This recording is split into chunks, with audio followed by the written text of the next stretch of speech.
So selecting the paints that we have, and this one here looks like I have some Scarlet. Here's the color here. That looks like a pretty good red. A good job on that medium. Let's see what else we got here. This one, that one looks a little more orangey, the vermilion on that. So I'm thinking Scarlet might be our best bet on that. This is, what is this one? This one is purple red, so this one is a little bit more of a of some blue mixed in with it. It might be interesting for that darker value, but I think we're going to use this. So this is going to be our base color I'm going to use is the Scarlet. It's a pretty close match to this one. And so, but the value on this one is going to be about here on that. I think this is going to be the value. So to make red darker, what you need is burnt umber. That says raw umber. This one says burnt umber. Okay, so we're going to need some burnt umber. And our burnt umber, or mostly burnt umber with some stuff in it, is probably going to be our darkest value here. And then I needed some white as well. Now these sets come with two whites. There's a zinc white and there's a titanium white.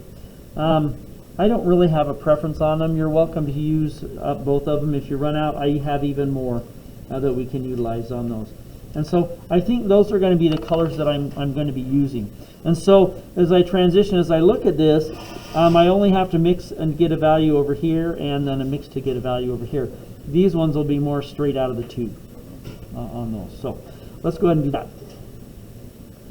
I'm going to get my good friend burnt. There's some burntness there. That's good. That's going to be one of my colors. Then let's get some Scarlet here.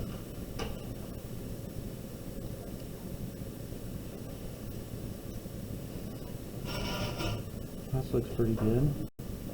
I don't need a ton, and so let's mix this one up next. Let's go a little bit of that, maybe a little bit more of that. And I need to mix some burnt umber with it. Now I don't know how strong of a darkening agent the burnt umber is going to be, so I'm just start with a little bit. Oh, not a ton. I wanted a little bit, just a little bit on the tip of my palette knife in here, and then I'm going to mix it in and see what it does. I can always get more, you know, if it doesn't go very dark very fast or anything like that. And it didn't go too dark. It did change a little bit, but not a very big jump on those. We're mixing it up. But let's see if I can tilt this so we can kind of maybe see it a little bit more here. It'll go a little darker, but not quite as dark as what we're looking for. So I need another chunk. Another chunk, so that I can make my darker red. Remember that we're using the burnt umber as the darkening agent. Now for the green on that, you could use black would probably work out okay for your darkening agent with the green for making it darker. Yellows, we don't have there. I don't think there's any yellows in there, so we don't have to worry about it. I'm thinking about other colors. Blue, the blue itself that you have in there. If you're making the Pepsi can, I'm just kind of going through the things.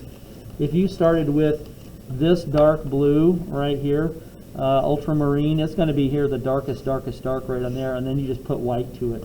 If you're doing a Pepsi can on those, you know, I think I'd want just a little bit more. Just a little bit more on here to make that a little darker. I'm mainly looking for transitions between the different values, you know, of the paint. So this needs to look like a dark red. It doesn't need to look like the brown on that. But that looks pretty good.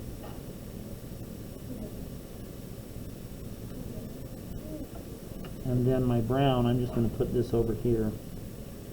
Ran out of it. So now when I compare those, I can see that there's a pretty clear transition from this one to this one to this one.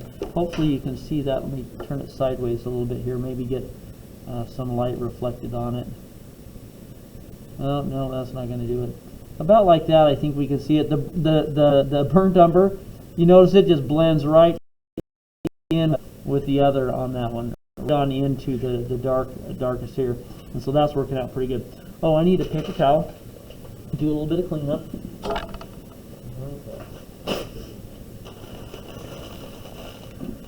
Now the strongest color is going to be that medium on that one, because that's straight out of the tube on those. Okay, so let's go ahead and mix up a little bit of this one, our light color, our light red. We call that pink sometimes. Okay, put a little globber there. The hard part, we don't want the pink to look too pink on that. Okay, I'm just going to put a little smidgy right there.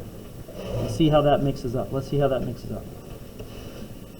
We don't know how strong of a darkening agent the red is on that. Now these may not be the exact right or exact same values. Wow, that just took a little bit of red, huh, to mix that up into the nice pink color. Now I'm betting that a little of this pink right here, this is what I'm looking at. So I'm looking at this value right in through here is where my pink is, right? Around there, there's the red, and there's a transition. So I got 1, 2, 3, 4, 5. This really has 6 values on it as I'm looking through the value scales, right? 1, 2, 3, 4, 5, and 6 on those. And I only have 5 on this one, so I might have to make some adjustments on these sorts of things here. I feel pretty good. This one to this one. This one right here is where we're kind of hitting the stumbling block before. These ones are not. These are pretty similar in value, really, between the red, and this other color that's here. That feels almost like this one, but that's a good pink on there. And then we have white.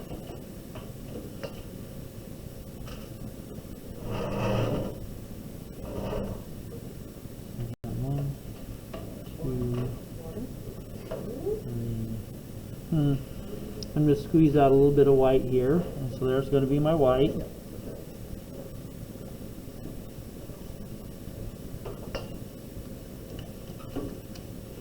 Now I'm wondering to myself how much of, because I like this for the dark brown on that one.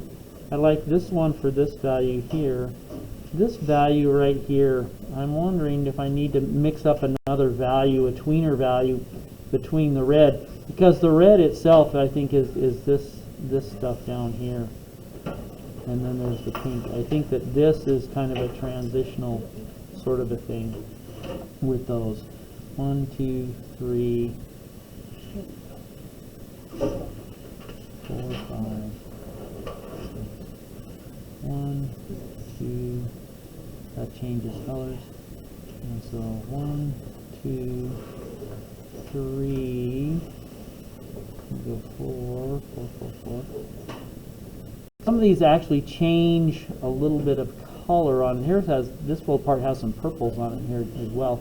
But I think what I may want to do is I may want another value in there. And so I got to kind of decide where I'm going to be. So I got the dark brown, I got that one, and I feel good. This one, it's this guy right here, right? What if we had, for that one, it's going to be my between color. And we take maybe this.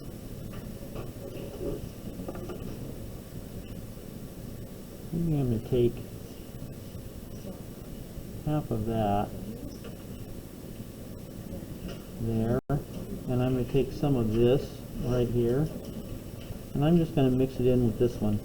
And so what I'm going to do is I'm going to lighten that value. I'm not going to make it more red, I'm going to make it lighter.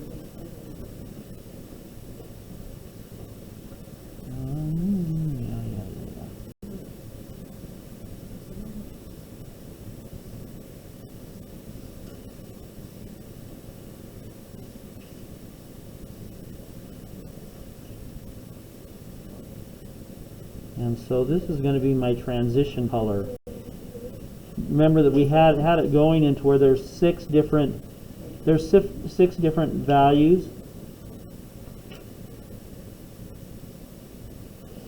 And so that one can go lighter, and some of them are really, really close. So I'm gonna go this one right here.